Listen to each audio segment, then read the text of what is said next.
General साहब, थोड़ा और हमें नेटो के बारे में भी समझा दीजिए, क्योंकि ट्रंप नेटो से अलग होंगे क्या?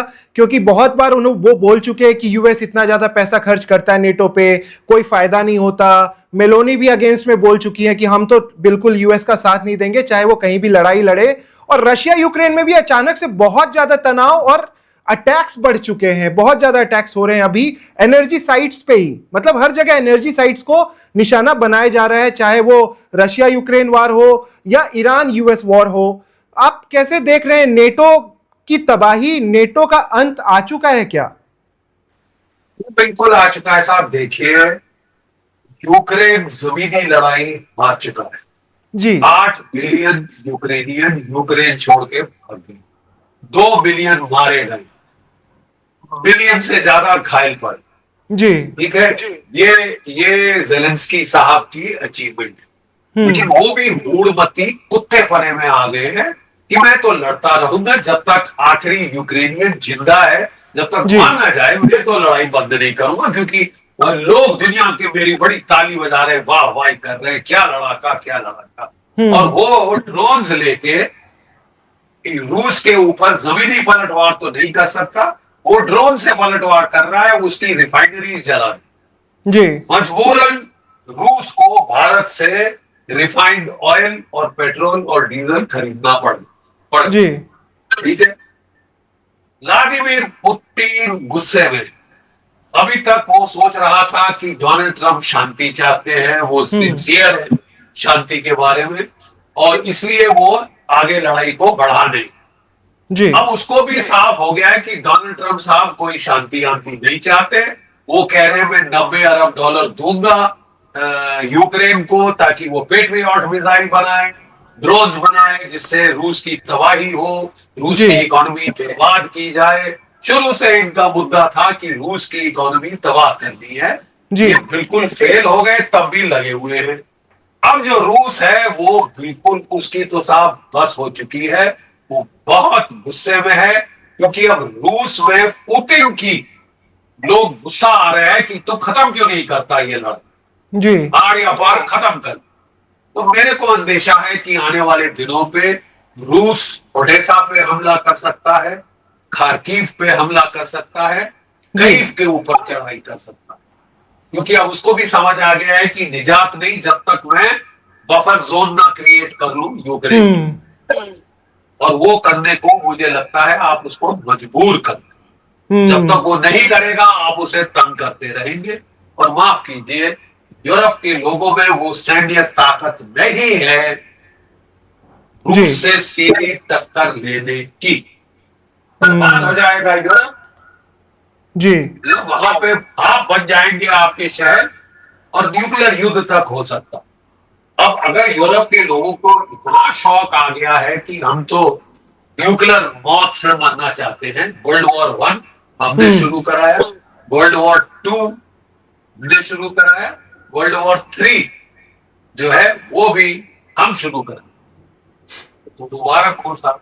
बहुत बड़ी दुनिया को बख्श दीजिए, बाकी दुनिया को बख्श दीजिए। आपको लड़ने का इतना शौक है तो लड़िए ना जी। ग्राउंड पे ट्रूप्स नहीं भेजेंगे, ड्रोन्स देंगे, दूसरों को लड़ाएंगे, दूसरों को मराएंगे, खुद अपने बूट लेके ग्राउंड पे नहीं आने का दम। 70,000 की ब्रिटेन की फौज है, 1.5 लाख की फ्रांस की है। क्या कर लोगे अमेरिका रूस का, जिसके पास 1 मिलियन फौज है आज के दिन? जी। अब तो पिट जाओगे अगर आप जाओगे जमीन पे। और रूस के पास 5,500 न्यूक्लियर बॉम्ब हैं जी। अब उन्हें कि नहीं वो चलाएगा नहीं वो चलाएगा नहीं, वो बड़ा रिस्पॉन्सिबल है, वो बड़ा शांत है, स्वभाव वाले हैं पुतिन, वो बड़े प्रैक्टिकल है, वो नहीं चलाएंगे, इसलिए हम उनको तब तक तंग करेंगे जब तक वो चलाएंगे।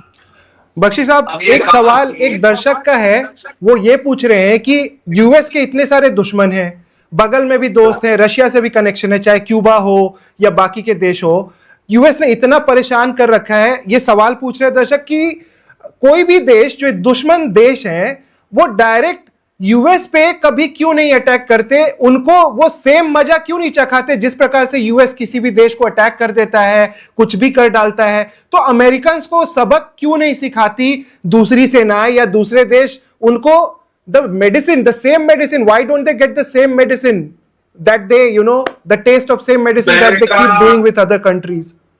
अमेरिका 2 ओशंस के बीच में है, जी हजारों किलोमीटर दूर है चीन से, हजारों किलोमीटर दूर है रूस से, जो इसके सबसे बड़े प्रतिद्वंदी हैं।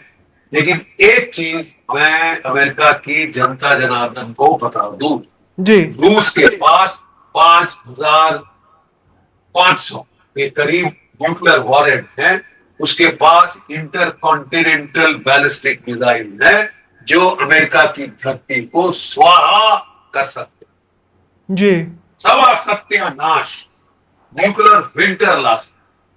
जरूरी है कि ऐसा हो, जरूरी है कि आप इस हद तक छेड़खानी करें कि परेशान होके आपसे लोग बोले साहब इससे अच्छा तो है कि हम खत्म कर दें दुनिया, खुदकुशी करें, इनको भी मारे, खुद भी मर जाए, कोई नहीं। जी अभी तक रूस को ने ये नहीं किया, इसलिए कि अमेरिका के पास भी न्यूक्लियर हथियार, लेकिन इन न्यूक्लियर हथियारों की धौंस पे अब कब तक पूरी दुनिया को लाते मारते रहोगे और कब तक लताड़ते रहोगे, कब तक लोग सहेंगे? जी आप मजबूर करोगे तो आपके खिलाफ भी वो है गदर होगा। जी आप एकमात्र देश हो जिसने 2 न्यूक्लियर बॉम्ब चलाए हैं जिंदा टारगेटों पे, हिरोशिमा नागासाकी के बेकसूर सिविलियन मार डाले, और किसी देश ने हजारों, उनके पास इनसे ज्यादा न्यूक्लियर हथियार, लेकिन उन्होंने अभी तक चलाए। और अमेरिका को भी अब संभल के चलना होगा। जिस दादागिरी पे आप आ गए हो, एक तो ईरान में आपकी कंडी अच्छी कटी है, नाक कटी है, जी ईरान जैसी मिडिल टायर पावर को संभाल नहीं पाए, तुम क्या संभालोगे रूस को और क्या संभालोगे चीन को? जी क्या नहाओगे, क्या नहीं छोड़ोगे? ये तो सबने देख लिया। बिल्कुल। Subscribe to One India and never miss an update. Download the One India app now.